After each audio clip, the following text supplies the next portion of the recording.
یہ بتانا ہے ہم صدیاں گزر گئی صحابہ تے پھر صحابہ سننا او دا جنہ راواں تو گزرے انہاں دے جانوراں نے جتھے پیشاب کیتا نا اس مٹی برابر بھی کوئی نہیں ہو سکتا اے جے کتا کوئی بھونکے تے لکھ باری پہ بھونکے کتے دے بھونکنا سورج نو تو کچھ نہیں نہ ہوندا چودھویں چاند نو تو کچھ نہیں نہ ہوندا کتا بھونکن تو علاوہ کر کی سکدا صحابہ سن نہ اس دھرتی پیدا کیتا اور نہ جان نثاراں ورگا اور نہ کوئی ہویا نہ کوئی ہو سی نہ چاراں یاراں ورگا تسی مڑ کے صحابہ دے بارے گلاں کرنے ہو صحابہ دے تے اٹھاں جتھے پیشاب کیتا تسی اس خاک برابر نہ ہو صحابہ تے پھر صحابہ ہے خبردار کوئی جی گل کرے اپنی زبانہ قابو رکھو اپنی شکلاں ویکھو بدبودارو صحابہ دے بارے گلاں کر دیو آل بیت دے بارے گلاں کر دیو پھر رسول اللہ دے غلاماں دے بارے گلاں کر دیو جنہاں دے صدقے ساڑھے تک کلمہ پہنچیا تانوں پتہ ہی نہیں صحابہ دا مقام کیوے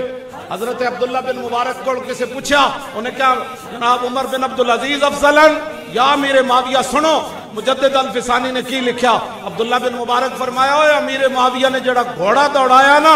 حضور دی حمایت مٹی اٹھ کے جڑی گھوڑے دے نک وچ وڑی نا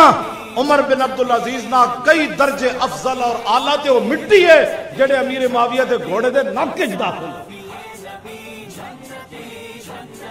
امیر معاویہ دا گھوڑا نہیں نہ آپ دی ذات وہ مٹی جڑی تھلو اٹھی نا وہ امیر معاویہ دے گھوڑے دے نک وچ داخل ہوئی فرمایا کئی درجہ عمر بن عبدالعزیز سے افضل ہے حالانکہ عمر بن عبدالعزیز کے دور میں تو دور عمر واپس آ گیا اہل سنت کے نزدیک تو وہ 5ویں خلیفہ راشد ہیں ان ساری فضیلتوں کے باوجود عبداللہ بن مبارک اور لکھا مجدد الفسانی خبردار کوئی اس طرح کی بک بکارے کرے سانو گاڑاں کٹے مولی خادے میں ہو جا اسی کے موجود ہاں سانو گاڑاں کٹے اور جتنیاں بھی گاڑاں کوئی کٹ سکتا مینو کٹے میرے ماں باپ نو کٹے میرے خاندان نو کٹے لیکن صحابہ سن پتہ ہے تو جانتا ہے تو کنہ دے بارے گلاں کرنا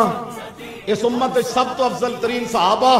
سب تو بڑے نیک صحابہ یہ میں گل نہیں کر رہا یہ عبداللہ بن مسعود کا